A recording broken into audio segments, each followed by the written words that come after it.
مطلب جان بخشی کریں ٹھیک ٹھیک ہے. اچھا یہاں پہ حیدر بھائی صاحب 109 لوگوں کا ٹرائل شروع ہو چکا ہے, کچھ کا کنکلوڈ بھی ہو چکا ہے, مگر ہم یہ دیکھ رہے ہیں اس کے ساتھ ساتھ یہ معاملہ سپریم کورٹ میں بھی چل رہا ہے. ٹھیک ہے, بینچ کا بننا ٹوٹنا, اس میں سے کچھ آنریبل ججز کا نکل جانا, it's a different story. But اگر سپریم کورٹ اس پہ کوئی فیصلہ دے دیتا ہے, so what about those concluded trials, جو نتیجہ جن ٹرائلز کا نکل آیا ان کا کیا ہوگا سر؟ دیکھیں میرے علم میں نہیں ہے کہ صرف سویلین کا 9 مئی کے حوالے سے کوئی ٹرائل کنکلوڈ اگر ہو گیا ہو, تو میرے علم میں تو نہیں ہے. اگر ایسا ہے تو بھی سپریم کورٹ کے فیصلے کی نظر میں ہی اس کنوکشن کو دیکھا جائے گا, اور جو کیسز چل بھی رہے ہیں یا آئندہ چلنے ہیں ان سب کے حوالے سے سپریم کورٹ کا فیصلہ ہی حتمی ہوگا. اس میں تو کوئی دو رائے نہیں ہے, کیونکہ سپریم کورٹ نے ہی فیصلہ کرنا ہے کہ کس کرائیٹیریا پہ کون سے سویلینز کا ٹرائل ملٹری کورٹس میں ہوگا اور کون سوں کا نہیں ہوگا. اور سویلینز کا ٹرائل اس وقت جو قانون ہے تو ملٹری کورٹس میں بالکل ہو سکتا ہے, اور یہ کولیبریشن جس کا کہ آج ISPR نے ذکر کیا, اگر تو یہ ثابت ہوتی ہے تو اس پہ کوئی شک نہیں ہے کہ اس وقت جو قانون ہے تو یہ سویلینز جو ہیں ان کا ٹرائل ملٹری کورٹس میں ہی ہونا چاہیے. اور یہ اور بات ہے کہ اس کی بنیادیں اگر کویسچن کی جاتی ہیں, کانسٹیٹیوشنلٹی کویسچن کی جاتی ہے کہ آیا کہ ایڈجوڈیکیشن یا کوئی بھی سزا دینے کا اختیار سول کورٹس کے علاوہ کسی کو ہے بھی یا نہیں, وہ بنیادی طرف اگر تو کورٹ جائے گی یا نہیں یہ مجھے نہیں پتا. لیکن اس وقت جو قانون ہے اس کے مطابق تو جو کولیبریشن اگر تو ہوئی ہے ملٹری ایلیمنٹ اور سویلینز کی, تو اس صورت میں سویلینز کا ٹرائل ملٹری کورٹس میں. سر وہ جو درخواست گزار ہیں ان کی ایک دلیل ہے, وہ دلیل یہ دیتے ہیں جو ابھی سپریم کورٹ میں درخواست لے کر گئے ہیں, جس میں بیرسٹر اعتزاز بھی ہیں, خود جسٹس جواد خواجہ ہیں, وہ یہ کہتے ہیں کہ چونکہ بار بار DGISPR کا اعلامیہ کہتا ہے کہ ہمارے پاس ثبوت ہے اور ہم جانتے ہیں کہ فلاں جماعت جو ہے وہ اس میں ملوث تھی, وہ اکسا رہے تھے, they were the betters and planners, تو اگر ملٹری کورٹ کانسٹیٹیوٹ ہوا جس طرح سے اسی میں ٹرائل ہوتا ہے تو وہی افسران کریں گے جو ان کے انڈر ہیں. تو لیکن اس سے پہلے جو ان سے اوپر افسران بیٹھے ہوئے ہیں وہ تو عمران خان کو یا چیئرمین تحریک انصاف کو قصوروار مار بیٹھے ہیں, تو کیا ایسی صورت میں فیئر ٹرائل ہوگا؟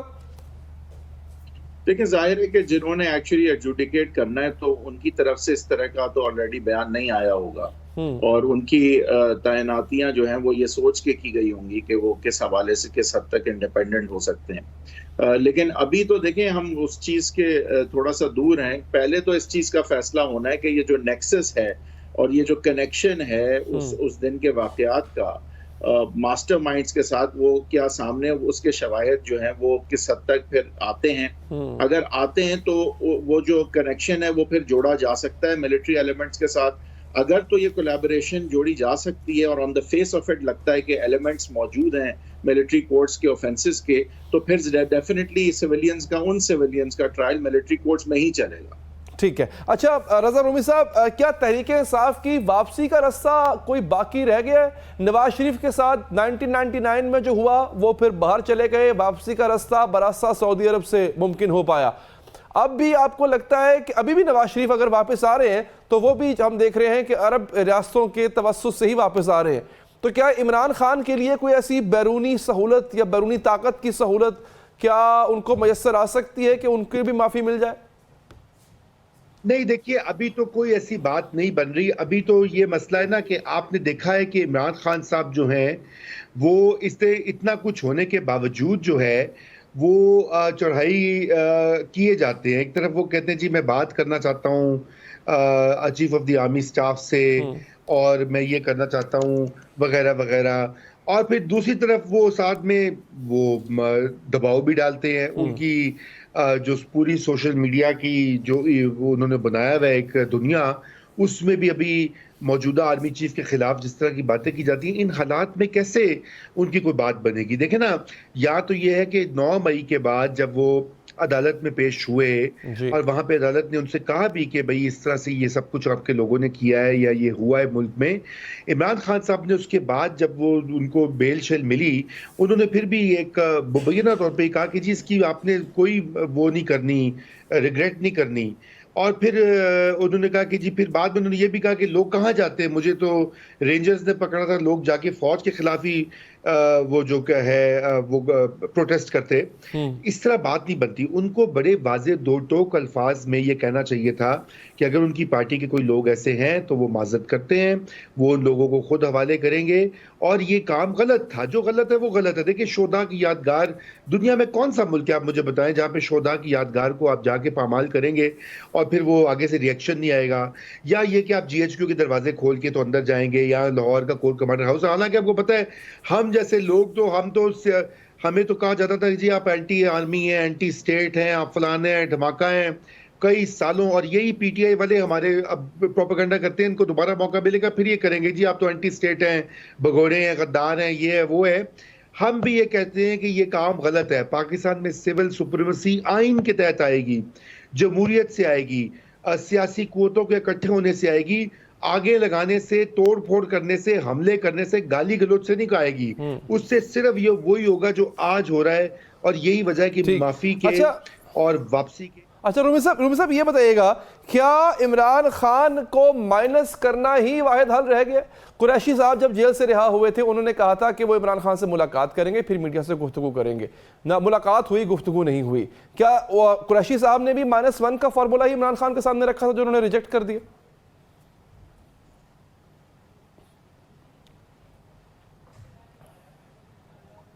دیکھیے بالکل وہی پیغام تھا. پیغام یہی کہا گیا تھا مبینہ طور پہ کہ آپ پیچھے ہٹ جائیں, اور عمران خان صاحب کو وہ بات پسند نہیں آئی, کیونکہ وہ ابھی بھی دیکھیے اصل میں بات یہ ہے کہ انہوں نے جس طرح 9 مئی کو انہوں نے اپنی طاقت کو اوور ایسٹیمیٹ کیا, وہ ابھی بھی اوور ایسٹیمیٹ کر رہے ہیں. وہ آپ نے دیکھا کہ وہ کہہ رہے ہیں کہ میں کھمبے کو بھی جس کو میں ٹکٹ دوں گا میرے ووٹ تو وہاں پر ہیں وہ جیتیں گے, لیکن ان کو یہ سمجھ نہیں آ رہی کہ معروضی زمینی حقائق جو ہیں وہ یکسر بدل چکے ہیں, اور بلکہ ابھی مزید اتنے بدلیں گے کہ وہ یہ ساری باتیں کرنا بھول جائیں گے. اور یہ ان کے بھی حق میں یہی بات آتی ہے کہ وہ ایک انکنڈیشنل کلیئر جو ہے اپنی وضاحت کریں پارٹی کی, اور اپولوجائز کریں کہ جو کام ہوا وہ غلط ہوا, غلط کو صحیح کرنے کی دائیں بائیں شائیں نہ کریں. چنانچہ یہ مجھے نہیں لگتا کہ اس وقت جو وہ قریشی فارمولہ جو ہے وہ کام آئے گا. شاہ محمود کو اس لیے نہیں گرفتار کیا گیا, دیکھیے ایک تو یہ ہے کہ شاہ محمود قریشی جو ہے ان کا ڈائریکٹلی کوئی اس میں رول نہیں رہا, وہ ہمیشہ سے پرو اسٹیبلشمنٹ شخص ہیں. میرا نہیں خیال کہ وہ یہ جو مار دھاڑ والا چکر تھا 9 مئی کا اس میں وہ انوالو بھی ہوئے ہیں. وہ اس میں جو انوالوڈ ہیں وہ آپ سب کو پتہ ہے. شاہ محمود قریشی جو ہے وہ لائکلی سکسیسر ہے. اگر خان صاحب جاتے ہیں جیل میں یا نااہل ہوتے ہیں یا کوئی اور جو یا خود پیچھے ہٹتے ہیں, یہ تینوں آپشنز اس وقت زیر غور ہیں. تو شاہ محمود قریشی صاحب جو ہیں وہ اسی وجہ سے وہ انتظار کریں. وہ ترین صاحب سے مل نہیں سکتے, پاکستان پیپلز پارٹی ان کو قبولے گی نہیں, نہ ہی نواز لیگ قبولے گی. اب وہ ان کے لیے پھر یہی ہے کہ یہاں وہ سیاست چھوڑ دیں, ان کو سیاست میں رہنا ہے تو ان کی مجبوری ہے کہ وہ PTI کو. اچھا ٹھیک ہے رضا صاحب, بہت بہت شکریہ آپ کا سر, آپ نے پروگرام کے لیے وقت نکالا. حیدر صاحب آپ کا بھی بہت بہت شکریہ. ساری سیاسی قیادت, بڑی سیاسی قیادت جو ہے, لیڈران جو ہیں وہ دبئی پہنچ گئے ہیں. یہ لندن کے بعد اب دبئی ہماری پاکستانی سیاست کا مسکن کیوں بنتا جا رہا ہے, اس پر بات کریں گے وقفے کے بعد.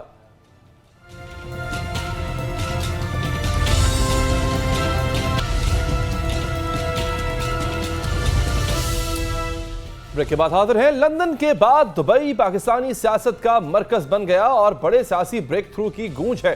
سابق وزیر اعظم نواز شریف آخرکار خم ٹھوک کر میدان میں آ گئے ہیں اور وہ اپنی سیاسی جانشین صاحبزادی مریم نواز کے ساتھ ایک طویل وقفے کے بعد عرب امارات پہنچے ہیں, جہاں دبئی حکومت کی جانب سے خصوصی پروٹوکول دیا جا رہا ہے. نواز شریف نے اتوار کے روز دبئی میں 6 اہم ملاقاتیں کی ہیں. ان انتہائی اہم ملاقاتوں میں پاکستان کی معاشی اور سیاسی مستقبل پر طویل بحث ہوئی ہے. ملاقاتوں میں نواز شریف کی وطن واپسی کے لیے روڈ میپ پر بھی تفصیلی گفتگو ہوئی اور قانونی الجھنوں کو سلجھانے پر بھی طویل مشاورت ہوئی ہے. خبروں کے مطابق نواز شریف کی ملاقاتوں کے پہلے سیشن کا اختتام ہو گیا ہے, جبکہ پیپلز پارٹی کے شریک چیئرمین آصف علی زرداری بھی متحدہ عرب امارات کے شہر دبئی پہنچ گئے ہیں, جہاں ان کی نواز شریف سے ملاقات کے چرچے ہیں. ذرائع کا کہنا ہے کہ نون لیگ کی چیف آرگنائزر مریم نواز سے سابق صدر آصف علی زرداری اور وزیر خارجہ بلاول بھٹو زرداری نے ملاقات کی ہے. وزیر اعظم شہباز شریف بھی لندن سے دبئی پہنچیں گے اور پیپلز پارٹی سے آئندہ ہونے والی میٹنگ میں شرکت کریں گے. شہباز شریف پیپلز پارٹی اور نون لیگ کے درمیان ثالث کا کردار ادا کر رہے ہیں. ذرائع کے مطابق ابتدائی ملاقات میں پیپلز پارٹی نے پنجاب سمیت دیگر صوبوں میں سیٹیں مانگ لی ہیں، جبکہ نون لیگ نے پرویز اشرف گیلانی خاندان اور دیگر حلقوں میں امیدوار کھڑے نہ کرنے پر رضامندی ظاہر کی ہے۔ بڑی بیٹھک میں نگران وزیر اعظم اور اپوزیشن لیڈر کا نام بھی فائنل کیا جائے گا۔ دونوں جماعتیں الیکشن کی تاریخ بھی فائنل کرے گی، جبکہ مدت پوری ہونے سے پہلے اسمبلی توڑنے کے معاملے پر بھی غور ہوگا۔ ذرائع کے مطابق استحکام پاکستان اور قوف لیگ کو کتنی نشستوں پر ایڈجسٹ کرنا ہے، اس پر بھی بات ہوگی۔ یہ امکان بھی ظاہر کیا جا رہا ہے کہ اگلے چند ہفتوں میں پاکستان سے کئی سیاسی رہنما دبئی کا دورہ کریں گے اور سابق وزیر اعظم سے ملاقاتیں کریں گے۔ آگے کے والے سے یہ دبئی میں کوئی بڑی باتیں اور یہ آئیں گے، جبکہ جولائی کے پہلے ہفتے میں 7 روزہ دورے پر وہ سعودی عرب بھی جائیں گے، جہاں ان کی شاہی خاندان سے خصوصی ملاقاتیں طے ہیں۔ ادھر سیٹ اور قومی اسمبلی سے منظوری کے بعد قائم مقام صدر صادق سنجرانی نے بھی 5 سال نااہلی کے ترمیمی بل پر دستخط کر دیے ہیں، جس کے بعد یہ ایکٹ قانون بن گیا اور نواز شریف اور جہانگیر ترین کی تاحیات نااہلی ختم ہو گئی ہے۔ اسی تناظر میں وزیر اعظم شہباز شریف نے نواز شریف کی وطن واپسی کے معاملے پر قانونی ٹیم بھی تشکیل دے دی ہے۔ ذرائع کے مطابق وزیر قانون اعظم نذیر تارڑ قانونی ٹیم کے سربراہ، جبکہ معاون خصوصی عطاء اللہ تارڑ اور عرفان قادر کمیٹی میں شامل ہیں۔ نواز شریف کے کیسز کی پیروی کرنے والے وکیل امجد پرویز کو بھی کمیٹی میں شامل کیا گیا ہے۔ ذرائع نے یہ بھی دعویٰ کیا کہ لیگل ٹیم نے وطن واپسی کے حوالے سے حکمت عملی تیار کر کے نواز شریف کو بریفنگ بھی دے دی ہے۔ عید کے فوری بعد وکلاء کی جانب سے وکالت نامے نواز شریف کو بھجوائے جائیں گے۔ نواز شریف کی واپسی سے پہلے اسلام آباد ہائی کورٹ میں حفاظتی ضمانت دائر کی جائے گی اور وہ ضمانت ملنے پر پاکستان کا سفر کریں گے۔ حفاظتی ضمانت کے دوران ہی سزاؤں کے خلاف اپیلوں پر فیصلہ کرانے کی کوشش کی جائے گی۔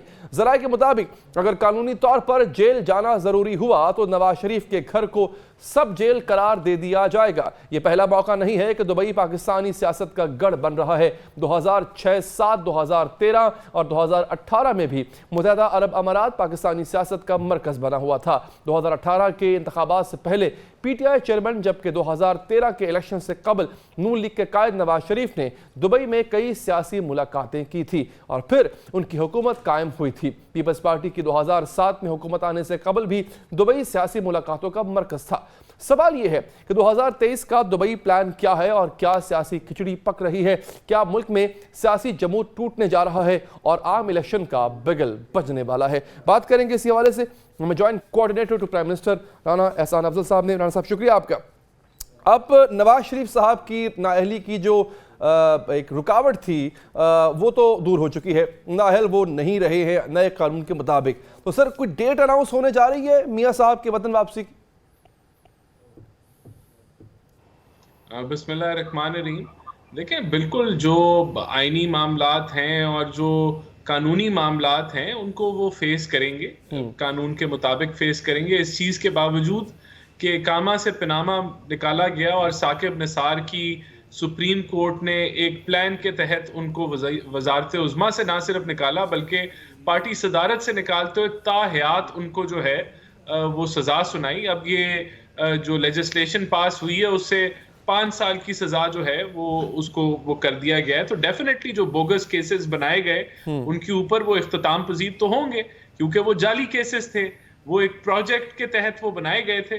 وہ پروجیکٹ اب بے نقاب بھی ہو چکا ہے اور ایکسپوز بھی ہو چکا ہے، تو وہ اپنے اب جو قانونی معاملات ہیں ان کو فیس کریں گے آگے۔ اچھا، تو کیا میاں صاحب اب جو واپس آئیں گے، ٹھیک ہے وہ آپ کہہ رہے ہیں جی بوگس کیس ہے، مگر کیس تو ہے اور ہی از آلریڈی کنوکٹڈ، تو کیا آتے ہی وہ جیل جائیں گے سر؟ دیکھیں، یہ تو اب جو ان کے لائرز ہیں اور لیگل ٹیم ہے وہ دیکھے گی ان معاملات کو، وہ قانونی چیزوں کو مینج کیا جائے گا۔ لیکن میں یہی تو کہہ رہا ہوں کہ جس چیز کے اوپر ان کو سزا ہوئی ہے اس کا بھانڈا تو ارشد ملک صاحب جو ہیں، جو مرحوم جسٹس جو ہیں، وہ پھوڑ چکے ہیں، اور یہ بوگس کیسز بالکل ہاؤس آف کارڈز کی طرح گر جائیں گے۔ یہ اگر ان کو کرنا بھی، جو بھی قانونی لیگل ٹیم ہے وہ اس کو ڈیل کرے گی، لیکن میں سمجھتا ہوں کہ اگر ایسا کچھ ہوا بھی تو وہ زیادہ لمبی دیر نہیں ہوگا، لیکن یہ تو وقت آنے پہ دیکھا جائے گا کہ ان چیزوں کو کیسے مینج کرنا ہے جب وہ واپس آئیں گے۔ سر ایسا ہے نا، یہ سب کچھ تب اسٹیبلش آپ کر پائیں گے جب یہ آپ اسٹیبلش کر پائیں کہ میاں صاحب is ready to surrender to the law, اور وہ آ کے اپنی جو ان کی کنوکشن ہے اس کو واپس بھگتنا شروع کر دیں، اس کے بعد آپ یہ ثبوت پیش کریں گے نا سر۔ اچھا یہ بتائیں، دبئی میں جو ملاقاتیں ہو رہی ہیں، یہ دبئی کیوں سارے اکٹھے کیوں ہو رہے ہیں دبئی میں سر؟ وہاں پہ کیا ہو رہا ہے اور کن امور پر بات ہو رہی ہے؟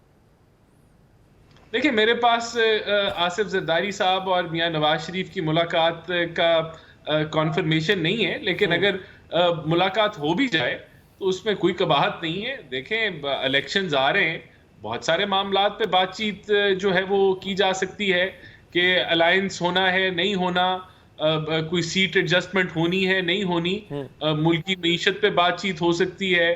ابھی مریم نواز صاحبہ بھی وہاں عید منانے گئے ہیں، وہاں عید ملن بھی ہو سکتی ہے. تو یہ تو ساری پاسبلٹیز ہیں، بالکل ہیں، سیاست میں ہیں. سر عید منانے تو لوگ اپنا غیر ملک چھوڑ کے اپنے وطن واپس آتے ہیں، آپ وطن چھوڑ کے اپنا غیر ملک میں جا رہے ہیں، تو یہ تو مجھے سمجھ نہیں آئی یہ کیسی عید ہے. لیکن اگر گئے ہیں تو کسی ایجنڈے کے تحت گئے ہوں گے نا سر، تو وہی بتا دیں کہ ان سب کا اکٹھا ہونا دبئی میں وہ کس ایجنڈے کے تحت ہے. اچھا میں سر سوری آپ کی میں بات کاٹوں گا، مجھے ایک وقفے کا کہا گیا، وقفہ لیتے ہیں، وقفے کے بعد آتے ہیں، یہیں سے گفتگو شروع کریں گے.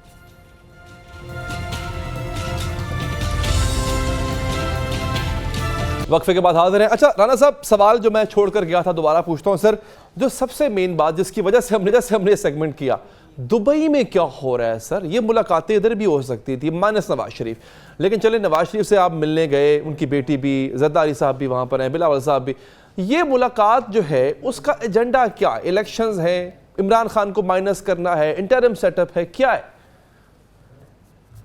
دیکھیں دبئی میں کچھ بھی نہیں ہو رہا اتنا، اور اگر کچھ ہوا تو اس کا جو خبر ہے وہ ضرور آ جائے گی. لیکن ابھی تو عید کے لیے وہاں اکٹھے ہیں، اور اگر وہاں باقی سیاسی قیادت بھی ہے تو اس کی پاسبلٹی ہے کہ ملاقاتیں ہو جائیں. سر ابھی 1-2 دن میں فلائٹیں آئیں گی، آپ دیکھ لیجئے گا، دبئی والے پاکستانی ادھر آ رہے ہوں گے عید منانے، آپ جا رہے ہیں ادھر عید منانے کے لیے. وہ یہ عید میری سمجھ میں نہیں آ رہی ہے، لیکن چلیں. اچھا سنا شاہی خاندان سے بھی کچھ ملاقاتیں وہاں پر ہو رہی ہیں، کیا اس کی بھی کوئی تصدیق یا تردید کر سکتے ہیں آپ؟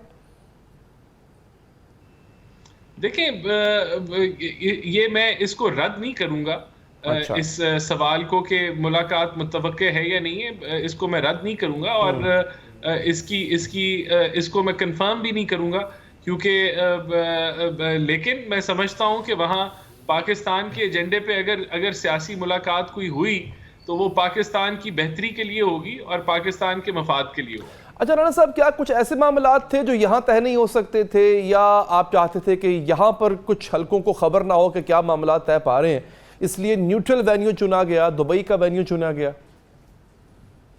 نہیں دیکھیں پس پردہ تو کچھ بھی نہیں رہا، اتنے زیادہ سارے سوالات اور یہ سارے جو معاملات ہیں، پس پردہ میرے خیال سے دنیا میں آج کے دور میں کچھ بھی نہیں رہ سکتا. اچھا چلیں، اگر پس پردہ نہیں ہے تو یہ بتا دیں کہ اس ملاقات میں کیا نگران سیٹ اپ پہ بات ہوگی، اگلا سیٹ اپ کس طرح سے کنسٹیٹیوٹ ہوگا اس پہ بات ہوگی، حکومت سازی پہ بات ہوگی، کیا یہ امور ڈسکس ہوں گے سر؟ دیکھیں یہ آن گوئنگ پروسیس ہے، اور اگر کوئی سیاسی ملاقاتیں ہوتی ہیں تو یہ بھی ٹاپک انڈر ڈسکشن ہوگا. تو یہ دس از اے آن گوئنگ پروسیس، یہ جب تک اناؤنسمنٹ نہیں ہوتی تو اس میں رد و بدل بھی ہو سکتا ہے، اور یہ تو ایک آن گوئنگ پروسیس ہے ابھی. تو یہ بھی طے پا گیا ہے کہ عمران خان اب مائنس ہیں، یہ اس سے بھی بات ہوگی، کیونکہ جتنے کانفیڈنٹلی آپ سب بیٹھ کے آپس میں اگلے کا لائحہ عمل طے کر رہے ہیں تو لگ یہ رہا ہے کہ آپ کا جو نمبر 1 کمپیٹیٹر ہے عمران خان، اس کو آپ مائنس کرنے میں کامیاب ہو گئے ہیں. دیکھیں یہ ہم نے نہیں طے پانا کہ عمران خان مائنس ہے یا پلس ہے. دیکھیں عمران خان کا فیوچر اس کے جو اعمال ہے اور جو ایویڈنس 9 مئی کے بعد اکٹھی ہوگی اور اس کے اوپر بیس کرتا ہے کہ کس طرف جو ہے وہ معاملات، اگر وہ اس میں ملوث پائے گئے جس کے امکانات بہت زیادہ ہیں تو ڈیفینیٹلی وہ پھر ایک ڈیو لیگل پروسیس سے گزریں گے. تو پھر جو بھی ہوگا وہ لیگل پروسیس کے تھرو گزرنے کے بعد پتہ چل جائے گا کہ کیا ہونے جا رہا ہے. اس کا تعین ہم نے نہیں کرنا، اور نہ ہمارا مینڈیٹ ہے، نہ ہمارے پاس وہ اتھارٹی ہے کہ ہم تعین کریں کہ عمران خان پلس ہوگا یا مائنس ہوگا. یہ ان کی جو حرکتیں رہی ہیں اور جو شواہد موجود ہیں اس کے مطابق یہ معاملات چلیں گے. اچھا میں دوبارہ دیکھیں ایک چیز کی کلیئرٹی ہماری جماعت میں تو ہے کہ ہم سمجھتے ہیں کہ اگست کے اندر ہمارا یہ جب ٹینیور مکمل ہوگا اس سے 60 سے 90 دن کے اندر الیکشن متوقع ہیں. اس کا اندیہ جو ہے وہ وزیر اعظم شہباز شریف صاحب. اچھا ٹھیک ہے, میں واپس آتا ہوں سر آپ کے دبئی پلان پہ. کیا سیٹ ایڈجسٹمنٹ کی کوئی بات ہو رہی ہے یا الیکشن اکٹھے لڑنے کی کوئی بات ہو رہی ہے اسی اتحاد کے ساتھ کہ یہ ایجنڈا بھی ڈسکس ہوگا؟ دیکھیں, پیپلز پارٹی اور پی ایم ایل این کا اکٹھے الیکشن لڑنے کے امکانات تقریباً نہ ہونے کے برابر ہیں. سیٹ ایڈجسٹمنٹ اور کوئی دیگر جماعتوں سے ہو یا نہ ہو, یہ چیزیں ابھی جب الیکشن اناؤنس ہوں گے تب یہ چیزیں کوئی فائنل شکل اختیار کریں گی. اس پہ بات چیت چل رہی ہے لیکن کوئی فائنالٹی اس کے اوپر نہیں آئی. امکانات ضرور رہتے ہیں کہ آپ کسی جماعت کے ساتھ سیٹ ایڈجسٹمنٹ کر لیں, لیکن پی ایم ایل این کا اپنے مینیفیسٹو کے اوپر الیکشن لڑنے کا ارادہ ہے اور وہ میں سمجھتا ہوں کہ اور جماعتوں کے ساتھ مل کے لڑنا بڑا مشکل ہوگا. اچھا رانا صاحب, last question and coming back to my basic question, why Dubai? لیکن بہت ساری اس کے اندر جو ابھی الیکشن کے اندر اب ساری جماعتیں جائیں گی, کیئر ٹیکر نظام نے آنا ہے, پھر پاکستان کے معاشی صورتحال, یہ ساری چیزیں جو ہیں یہ جو اگر سیاسی ملاقاتیں ہوئیں تو ان کا ایجنڈا ہو. ٹھیک ہے, بہت coordinator to prime minister Rana Ahsan Afzal صاحب, آپ نے ہمیں وقت دیا. وقفہ لیتے ہیں ناظرین, وقفے کے بعد حاضر ہوں گے.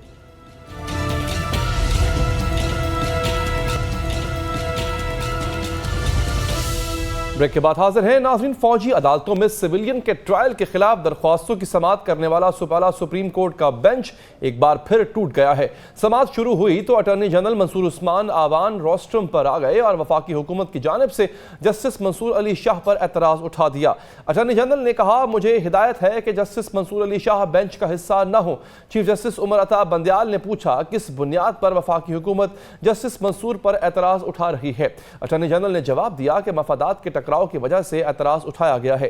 چیف جسٹس نے کہا کہ کیا حکومت پھر بینچ کو متنازع کرنا چاہتی ہے؟ سپریم کورٹ چھڑی کا استعمال نہیں کر رہی, مگر دیگر لوگ کس حیثیت میں چھڑی کا استعمال کر رہے ہیں؟ چیف جسٹس نے اٹارنی جنرل سے کہا, یہ ججز پر اعتراض کرنے کا تسلسل ہے. پہلے حکومت نے بینچ کے تناسب کا معاملہ اٹھائے رکھا, پارلیمنٹ میں ہمیں لائک مائنڈڈ ججز کہہ کر پکارا جاتا رہا. حکومت کرنا کیا چاہتی ہے؟ ہم نے انتخابات کیس میں توہین عدالت کی کارروائی سے گریز کیا. اب ہم سمجھتے ہیں کہ وقت ایک قدم پیچھے ہٹنے کا ہے. حق اور سچ کی اخلاقی ذمہ داری اس عدالت کی ہے. چیف جسٹس نے کہا, سپریم کورٹ کو داغدار نہ کریں, تضحیک مت کریں. حکومت کیا پیغام دینا چاہتی ہے؟ جسٹس منصور علی شاہ نے خود کو بینچ سے الگ کر لیا. انہوں نے کہا کہ وہ مزید اس بینچ کا حصہ نہیں رہ سکتے. سابق چیف جسٹس جواد احمد خواجہ ان کے رشتہ دار ہیں. وکیل سلمان اکرم راجہ نے کہا کہ یہ بنیادی حقوق کا کیس ہے, بینچ پر اعتراض نہیں بنتا. جسٹس منصور علی شاہ اپنے فیصلے پر نظر ثانی کرے. جسٹس منصور علی شاہ نے کہا کہ وہ اپنا کنڈکٹ اچھی طرح جانتے ہیں, کوئی ایک انگلی بھی اٹھا دے وہ پھر کبھی اس بینچ کا حصہ نہیں رہتے. عمران خان کے وکیل حامد خان نے کہا کہ اس موقع پر اعتراض کی کوئی حیثیت نہیں. چیف جسٹس نے کہا کہ اب معزز جج خود ہی معذرت کر چکے ہیں. وقفے کے بعد چیف جسٹس عمر عطا بندیال کی سربراہی میں 6 رکنی بینچ نے کیس کی سماعت کی. چیف جسٹس نے کہا کہ آئینی بحث کے بجائے دیگر حربے استعمال کیے جا رہے ہیں. بینچ ٹوٹنے کے بعد سینئر وکیل اعتزاز احسن نے مطالبہ کیا کہ عدالت پر بہتان لگانے والوں کو نااہل کیا جائے اور 5-5 کروڑ کے جرمانے بھی کیے جائیں. یہ اگر عملی اقدامات نہیں لیتے الیکشن کی طرف, سپریم کورٹ کو چاہیے یہ کہہ دیں یہ انہوں نے توہین عدالت کی, اس کا نوٹس دیں. اگر یہ پیش نہیں ہوتے کہ ہم اس بینچ کو ریکگنائز نہیں کرتے, توہین عدالت میں کنوکشن کا فیصلہ دے دیں. دوسرا فیصلہ دیں کہ یہ توہین عدالت کر دیں کہ باعث یہ ڈسکوالیفائی ہو گئے. جہاں تک حکومت کا تعلق ہے, وہ پہلے انتخابات پر بھی سپریم کورٹ کا فیصلہ ماننے سے انکار کر چکی ہے اور حکومتی وزراء کے بیانات سے آثار یہی نظر آ رہے ہیں کہ اگر سپریم کورٹ سویلین کے ٹرائل فوجی عدالتوں میں کرنے کے خلاف فیصلہ دیتی ہے تو حکومت یہ فیصلہ ماننے سے بھی انکار کر دے گی. اس معاملے پر جب رانا ثناء اللہ سے سوال کیا گیا تو جواب دینے سے پہلے چند لمحے کی خاموشی نے بھی بہت کچھ بتا دیا. اگر حکومت ایسا کرتی ہے تو اونٹ کس کروٹ بیٹھے گا؟ کیا سپریم کورٹ تحمل کا مظاہرہ جاری رکھے گی یا توہین عدالت کی کارروائی کرے گی؟ کیونکہ ہم ماضی میں یہ بھی دیکھ چکے ہیں کہ الیکشن نہ کروانے پر بھی سپریم کورٹ نے اسی تحمل کا مظاہرہ کیا, لیکن کیا اس کا حکومت نے اس کا ناجائز فائدہ اٹھایا؟ کیا اس طرح سے عدالت کی رٹ اور خاص طور پہ عدالت وہ بھی سپریم کورٹ کی رٹ ملک بھر میں بحال ہو پائے گی؟ کیا حکومت ہیڈ آن کرنا چاہتی ہے؟ اس سے پہلے بھی ہم متعدد بار دیکھ چکے ہیں کہ پارلیمنٹ کے فورم سے متعدد بار جو ہے وہ پارلیمنٹ کے فورم سے سپریم کورٹ کو پیغام دیا گیا کہ وہ اپنی حد سے تجاوز نہ کرے۔